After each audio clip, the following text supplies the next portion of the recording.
Selamat pagi, anak-anak kelas 12. Assalamualaikum warahmatullahi wabarakatuh. Hari ini kita membahas kembali konflik-konflik kontemporer di berbagai belahan dunia. Hari ini, konflik kontemporer yang dibahas adalah mengenai politik apartheid di Afrika Selatan.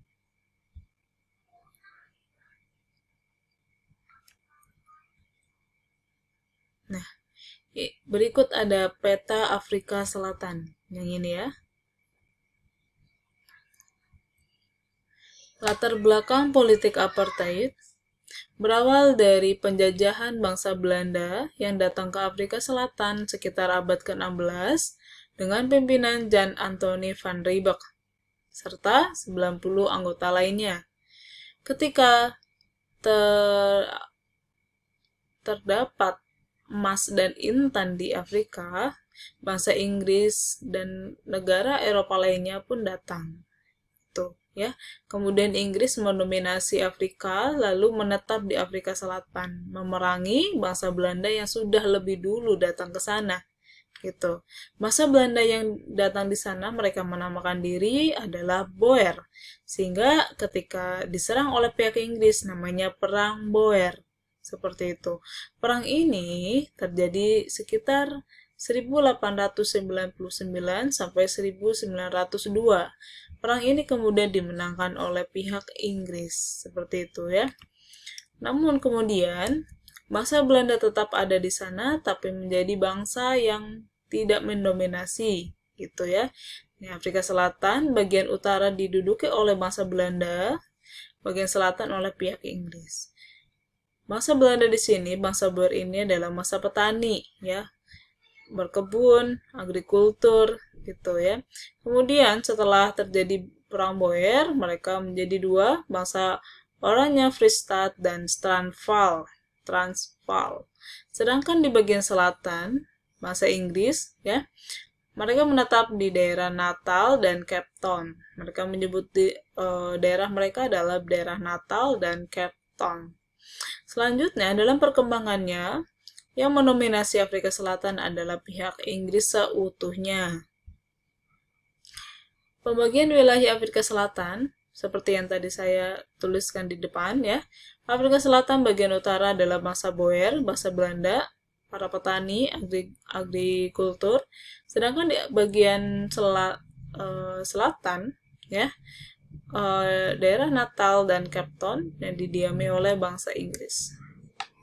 Kemudian muncul pemerintahan ala Inggris di Afrika Selatan, dimulai dari Louis Botha 1910, ini pasca perang Boer ya, terus sampai dengan Peter William Botha, berakhir di The Klerk, maaf ya, di bawah nanti di slide selanjutnya saya tuliskan ya namanya ya. Ketika di era Danish Francois Malan, terus puncaknya di Hendrik Verwoerd ya, diadakan politik pemisahan untuk memisahkan kulit hitam dan kulit putih gitu ya di negara mereka sendiri gitu ya. Memisahkan kulit hitam dengan kulit putih bisa juga dikatakan menjadi diskriminasi gitu ya. Politik apartheid ini nama lain dari diskriminasi rasial yang membedakan warna kulit gitu ya. Secara umum, politik apartheid itu adalah pemerintah mengadakan pemisahan pembangunan daerah pemukiman kulit putih dan kulit hitam. Homeland ya. Nah, ini adalah kebijakan dari undang-undang apartheidnya. Maaf, saya tipe apartheid ya. Ada 3, Land Act, Group Areas Act, dan Population Legislation Act. Land Act itu adalah undang-undang yang melarang warga kulit putih memiliki tanah di luar wilayah yang mereka tentukan. Group Areas Act itu adalah undang-undang yang mengatur pemisahan tempat tinggal orang-orang kulit putih dan kulit hitam. Kalau Population Registration Act itu adalah undang-undang mewajibkan semua orang kulit putih harus mendaftarkan diri menurut kelompok dan sukunya masing-masing. Seperti itu ada 3. Kalau yang ini melarang orang kulit hitam itu memiliki tanah di luar wilayah yang ditentukan. Sedangkan grup Areas Act itu adalah mengatur pemisahan tempat tinggalnya. Kalau ini, Population Registration Act itu mirip dengan sensus. Itu ya, harus mendaftarkan diri menurut kelompok sukunya masing-masing. Nah, Hendrik Verwoerd ya, ini kemudian digantikan oleh Peter Willem Botha. Ketika dipegang oleh Botha, muncullah reaksi dari dunia internasional, tapi kemudian tidak mengubah apapun, gitu ya. Homeland dibentuk dengan maksud untuk menjadi negara bagian yang otonom. Masa kulit hitam mengadakan perlawanan pada akhirnya ya. Masa kulit hitam dijebloskan penjara, ya gitu ya. Seperti di penjajahan di Indonesia. Banyak perlawanan, kemudian kalah, pemimpinnya dijebloskan penjara. Akhir dari politik apartheid itu ada perlawanan senjata, ada juga perjuangan politik. Nah, di sini ya, partai politik yang mendominasi saat itu adalah partai politik yang dibuat oleh Nelson Mandela. Namanya adalah ANC ya. Atau namanya Inkatha Freedom Party.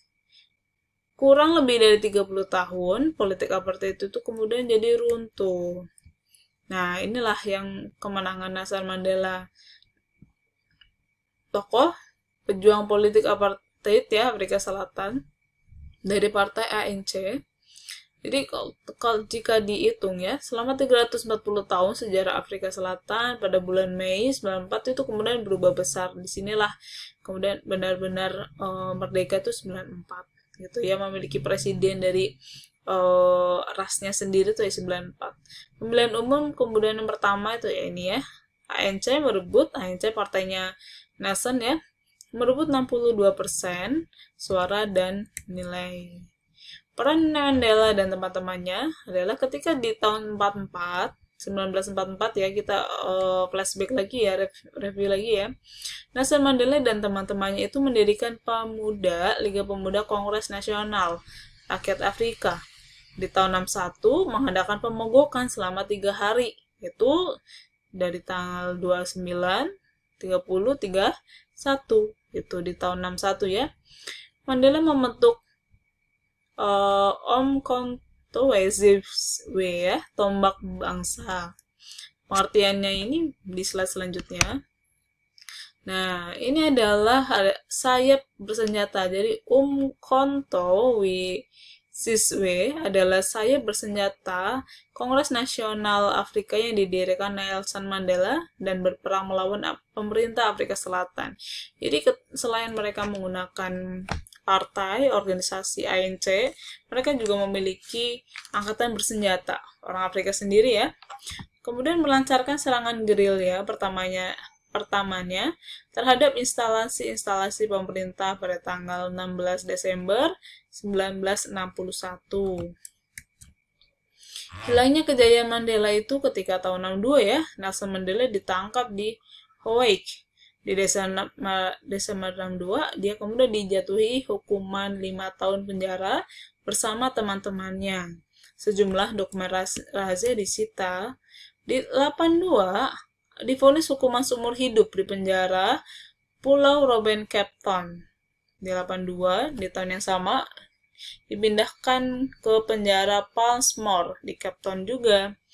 Aksi pembebasan Mandela itu semakin berkorban, tapi kemudian di 88 ulang tahun Nelson Mandela dirayakan oleh semua masyarakat Afrika Selatan karena dia adalah tokoh nasional ya. Jadi semua teringat pada Nelson Mandela. Kampanye pembebasan mulai